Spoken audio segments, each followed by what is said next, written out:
வணக்கம், நான் மதினி பேசுகிறேன். எல்லா பேர்த்துக்குமே காற்றோடைய சவுண்டு கேட்கும், கண்டிப்பாக கேட்காம இருக்காது, கேட்கும். எங்கள் ஊரில் இந்த ஒரு வாரமாக நல்ல சரியான காற்றுங்க, இருக்க முடியலை. மண்ணெல்லாம் அப்படியே சொல்லட்டி அள்ளிக்கிட்டு போகுது. மேடாக இருந்த இடமெல்லாம் அப்படியே மண் காற்றுக்கு அடிச்சு பள்ளமாக்கிடுது. இப்போ பாருங்கள், கடற்கரை ஓரத்தில் எவ்வளோ காற்றோட்டமும் இருக்குதுன்னு பாருங்கள். கடல் அலைகள் காற்று அதிகமாக இருந்தால் ரொம்ப கடல் அலைகள் சீற்ற மாதிரி இருக்கும். வள்ளங்கள் எதுவுமே போக முடியாது, போட்ட வள்ளங்களும் கடலுக்கு போகாது. ஆனால் காற்றுங்க, இந்த காற்றுல எந்த ஒரு வேலையும் பார்க்க முடியல. அப்படி ஒரு காற்று, வீடுகள்லாம் கிடுகிடுன்னு ஆடுது, அப்படியே ஓடுகள்லாம் தூக்குது. பார்க்கவே எங்களுக்கே பயமாக இருக்குது இந்த காற்றை கண்டாலே. அப்படி ஒரு காற்று அடிக்கி எங்கள் ஊரில். கடற்கரை ஓர சைடு பாருங்கள் எப்படி இருக்குதுன்னு சொல்லி.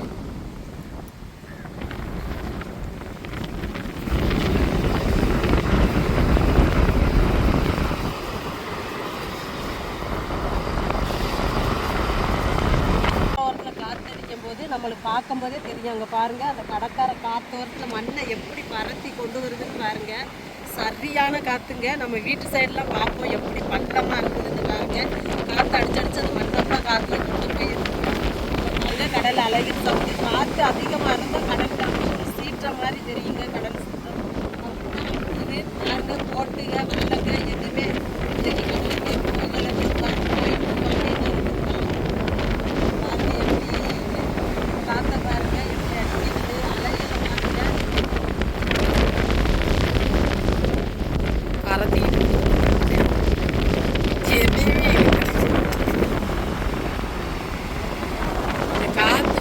பறத்துறது உங்களுக்கு அழகாக தெரியும்.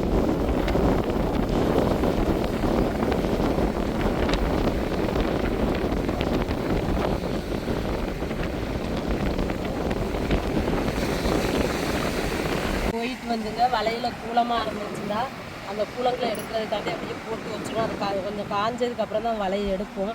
இந்த காற்று அடித்து கடற்கரையில் உள்ள மணல் வலைகளில் எப்படி மூடுதுன்னு பாருங்கள். அப்படியே மூடிருங்க அந்த மண் அடித்து. பாருங்கள் எப்படி மண்ணாக இருக்குதுன்னு சொல்லிட்டு. நம்ம இதை ஃபுல்லாக நம்ம என்னைக்கு தெரிக்கிறோமோ அன்னைக்கு எடுத்து தெரிக்கையில் தாங்க இந்த மண் ஃபுல்லாக பறக்கும். பாருங்கள், நாங்கள் நடந்து போகிற பாதையிலே எவ்வளோ மேடாக இருந்துச்சு, எப்படி பள்ளமாக இருக்குதுன்னு பாருங்கள். கடற்கரையிலேருந்து நம்ம வீட்டு பாதை வரைக்கும் பாருங்கள் எவ்வளோ பள்ளம் இருக்குது. காற்று அடித்து அப்படி கிளச்சிட்டு மேலே நிறைய தண்ணி கிளம்பிடும்.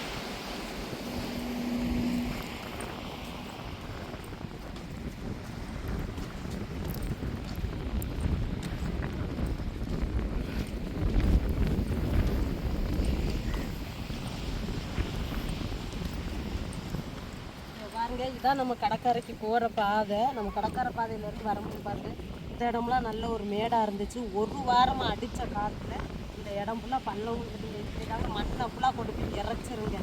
சரியான காற்றுங்க. நம்ம சாப்பிட்டாலும் சரி, நம்ம எந்த ஒரு வேலை பார்த்தாலும் சரி, அதிகமான காற்றுக்கு அப்படியே தூசிலாம் பறக்க தாங்க செய்யும்.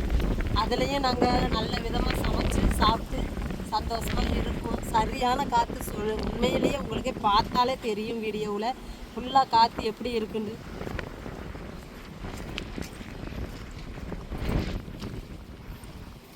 பள்ளமாகவே ஆவிருச்சு, தோண்டிருச்சு.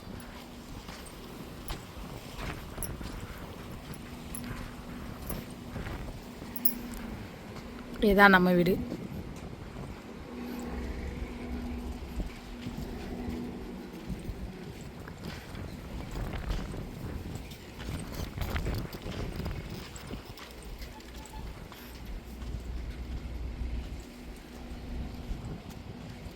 இங்கே பாருங்கள், இந்த இடம்லாம் நல்லா மேடாக இருந்தது. என் வீட்டை சுற்றி இந்த மேட்டில் உள்ள மண் ஃபுல்லாக இந்த சைடு சாஞ்சிட்டு, மண் ஃபுல்லாக காற்றுக்கு அடித்த காற்றுக்கு இந்த சைடு ஃபுல்லாக பள்ளம். இங்கே பாருங்கள், நம்ம வீட்டு வாசல் முத்தத்தில் பாருங்கள் எவ்வளோ மேடாக இருந்துச்சு. இந்த காற்றடிச்சு இந்த மண்ணை ஃபுல்லாக எப்படி எடுத்துருச்சுன்னு பாருங்கள். இந்த இடமே பள்ளம் விழுந்துருச்சு.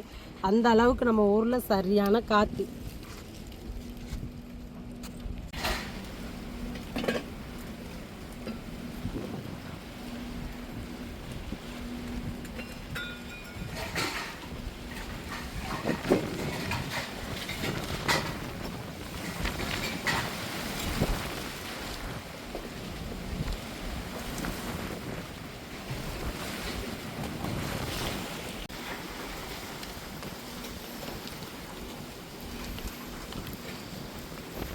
காற்றை பாருங்க, நம்ம ஊரில் சரியான காற்றுங்க.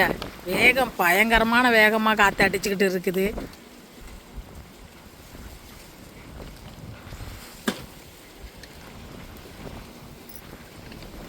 நாங்கள் பாருங்கள், அந்த மண் எல்லாத்தையும் அப்படியே அள்ளிக்கிட்டு தாங்க வருது, மண்ணேலி தட்டுது.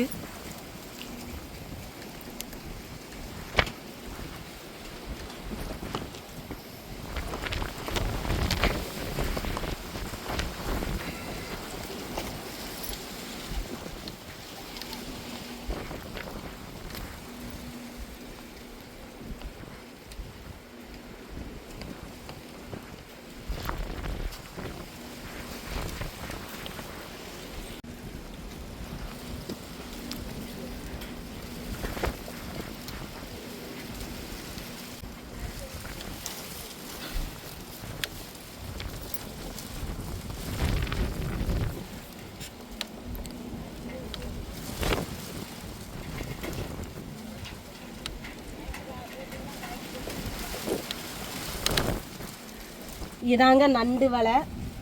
இந்த நண்டு வலையை வேலை பார்த்துக்கிட்டு பால் பாக்கெட் வாங்கிட்டு வந்தாங்க, காப்பி போட்டு எல்லாத்துக்கும் கொடுத்தாச்சு. இவங்க இப்போ தான் இந்த நண்டு வலையை வேலை பார்த்துக்கிட்டு இருந்தாங்க. இப்போ தான் காப்பியை குடிச்சிட்டு காலையிலேயே பானு சிஸ்டர் சப்பாத்தி ரொட்டி சுட்டு கொடுத்தாங்க கோதுமை மாவில்.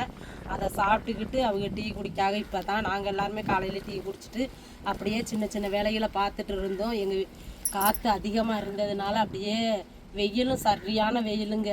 இந்த வெயிலுக்கும் இந்த காற்றுக்கு ரொம்ப நம்ம ஏற்கனவே நம்ம ஊரில் வந்து நம்ம வீட்டை சுற்றி நம்ம கடலோட சுற்றி நிறைய கருவ மரங்க இருந்துச்சு. கருவ மரங்க இருந்ததுனால எவ்வளோ காற்றடிச்சாலும் சரி, எவ்வளோ மண் பறத்தினாலும் சரி பறத்தவே செய்யாது. எங்களுக்கு வந்து நல்ல ஒரு அடப்பாக இருந்தது கருவேல மரம், நல்லா அழகாகவும் இருந்துச்சு, எனலும் கூலிங்கும் நல்லா இருந்துச்சு கருவேல மரத்துக்கு. இப்போ கருவேல மரத்தையெல்லாம் க்ளீன் பண்ணி எடுத்ததுனால இப்போ எல்லா பக்கமும் துறப்பாக கிடக்கிறனால இப்போ அடிக்கிற காற்றுக்கு நல்லா சொலட்டி மண்ணை பறத்துதுங்க. இருக்க முடியலை, அப்படியே தூசிலாம் பறத்திக்கிட்டு வருதுங்க. கரிமூட்டம்லாம் அப்படியே பறந்து வருது. அப்படி கண்ணுக்குள்ளெல்லாம் அப்படியே உளுந்த உடனே காந்துதுங்க. அந்த மாதிரி காற்று. கருவேல மரம் இருக்கையில் வந்து எங்களுக்கு வந்து ஒரு மரசலாகவும் இருந்துச்சு, எங்களுக்கு ஒரு நல்ல பாதுகாப்பும் இருந்துச்சு. இப்போ கருவேல மரம் இல்லைன்னு சொன்ன உடனே துறப்புக்கு வந்து மண் அடித்து தூக்குதுங்க. அப்படி ரொம்ப கஷ்டமாக தான் இருக்குது. மண் பறக்குது காற்று. ஆடி மாதம் அடிக்க வேண்டிய காற்று இந்த மாதமே அடிக்குதுங்க. என்னன்னே எங்களுக்கே தெரியலை. இந்த வருஷம் என்னன்னு தெரியல, புதுசாக காற்று அடிக்குது. அவ்வளோதாங்க எங்களுக்கு தெரிஞ்சது. இந்த காற்றோடத்துலையும் இருந்து நாங்கள் வேலை பார்த்துக்கிட்டு இருக்கிறோம். பாருங்கள், நம்ம சீட்டு வந்து காற்று உரம் அடித்தோடனே நம்ம சீட்டு அப்படியே தூக்கி கிளப்புச்சுங்க. கிளப்பையும் எங்களுக்கே பயம் கொடுத்துட்டு நாங்கள் அப்படி இருந்து திருக்காணி போட்டு தான் மாட்டியிருக்கோம். அப்படியே தூக்குதுங்க. தூக்குன உடனே எங்களுக்கு பயம் கொடுத்துட்டு அப்படியே வீடு சாஞ்சிருமோ, பந்தல் சாஞ்சது மாதிரி இருந்து பயம் கொடுத்து இப்போ கயிற்றை போட்டு சுற்றி இழுத்து கெட்டியிருக்கோம். பாருங்கள் சீட்டு மேலே காற்றை பாருங்கள் எப்படி சொல்லட்டி அடிக்குதுன்னு பாருங்கள். இதனால நாங்கள் அடுப்பில் சமையல் வேலை பார்க்கும்போது விறகு அடுப்பில் தான் நான் சமைக்கிறேன். காற்று அதிகமாக இருக்கிறனால நம்ம 2 விறகு வச்சாலும் சரிங்க, தீ வந்து அதிகமாக அந்த காற்று ஓட்டத்துக்கு தீ அதிகமாக பறக்கிற மாதிரியே எரியுதுங்க. கொஞ்சம் பயமாக தான் இருக்கும். காற்றடி நேரம் எல்லா பேருமே குடிசை வீடு வச்சுருக்கிறவங்க எல்லாருமே பத்திரமாக பார்த்து கவனமாக விறகு அடுப்பில் விறகை பற்ற வச்சு சமைங்க. நம்மளுக்கு அதான் நல்லது. காற்றடி நேரம் எப்போ பார்த்தாலும் சரி பெண்களுக்கு வந்து ஒரு கவனம் உண்டு. அது ஏன் சொல்கிறேன்டா, நம்ம வந்து குடிசை வீட்டில் இருக்கிறவங்க எல்லாத்துக்குமே அது பயந்தாங்க. நம்ம தீ பற்ற வச்சு மெதுவாக நம்ம தீயை பற்ற வச்சு சமைச்சு எடுத்துடணுங்க. அப்படி இல்லாட்டா அதிகமான காற்றுக்கு அந்த தீ ரொம்ப தாவிட்டுன்னு சொன்னால் வீடு எரிஞ்சிருங்க. அதனால பயந்தே நான் சமைப்பேன். இப்போ காற்று உரமாக இருக்குது, அதனால கவனமாக இருங்க எல்லாரும். இதுதான் நம்ம அடுப்பு சொல்லி பாருங்கள். காற்று அதிகமாக இருந்து உங்களுக்கு பார்த்தாலே தெரியும். அந்த அடுப்பில் நான் 2 விறகு தான் வச்சு எரித்தேன். எவ்வளோ சாம்பல் எப்படி காற்றுக்கு வெளியே வந்து கிடக்குதுன்னு பாருங்கள்.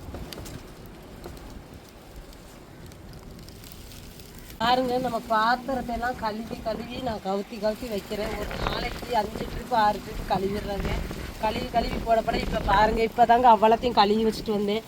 அடித்த காற்று எப்படி பாத்திரங்கப்பெல்லாம் எப்படி மண்ணாகுதுன்னு பாருங்கள். இதில் வேறு பாத்திரங்களை வேறு பறத்திடுதுங்க. நெட்டுக்கும் மறுபடி எடுத்து கவுத்தி வைக்க வேண்டியதாக இருக்குது. நல்ல காற்றுங்க. உங்கள் ஊரில் எப்படி காற்றுன்னு மறக்காமல் கமெண்டில் சொல்லுங்கள். எங்கள் ஊரில் அதிகமான காற்று உங்களுக்கு பார்த்தாலே தெரியும். எங்கள் ஊர் ரோட்டோரம்லாம் நான் முந்தா நாள் போகும்போது ஆடு மேய்க்கும் போது காற்று அதிகமாக இருந்துச்சு. ரோட்டோரமாக போகிற பைக்கோ வண்டியெல்லாம் பார்த்து கவனமாக போங்க. ஏன்னா அந்த காற்றுக்கு அந்த ரோட்டோரமாக உள்ள தூசியெல்லாம் அள்ளிக்கிட்டு போகுதுங்க, அப்படியே இருட்டிடுதுங்க. பைக்கில் வரவங்க காரில் வரவங்கெல்லாம் நிம்மதியாக கவனமாக பார்த்து பையா வாங்க, இல்லாட்டா அந்த காற்றுக்கு அப்படியே சாய்ச்சிருதுங்க. சரியான காற்றுங்க ரோட்டோரமான நிற்க போது இப்பயே பார்த்தாலே தெரியும் உங்களுக்கு எப்படி காற்றுன்னு பாருங்க. சரியான காற்று, நின்று பேசினா கூட அப்படியே தள்ளிக்கிட்டு போகுதுங்க நம்மளை காற்று. பாருங்க, உங்களுக்கு சுற்றி வர பார்த்தாலே தெரியும் எப்படி தூசி மணல் எப்படி காற்று பறக்குதுன்னு பாருங்க. சரியான காற்று. மரங்கள் எல்லாம் பார்த்தீங்கன்னா டவுனுக்குள்ளே மரங்கள்லாம் நிறையா ஒடிஞ்சிருக்குது, சாஞ்சிருக்குது. பாருங்க, சுற்றுலா தலம் மாதிரி கட்டியிருக்காங்க. இந்த பாருங்க செவுறு வச்சு கட்டிட்டு வராங்க. காற்றை பாருங்க எப்படி சுழட்டி இந்த மணலையெல்லாம் எப்படி கொண்டு போயிருக்குன்னு பாருங்க.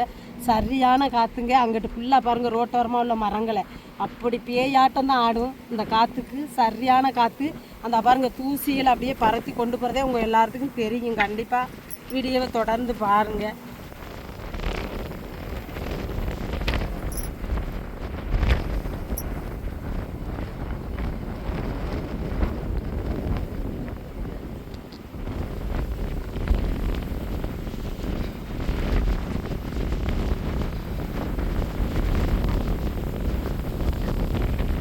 எப்படி தான் மணலையெல்லாம் பூச்சி பூச்சி வச்சிருக்கிறாங்க.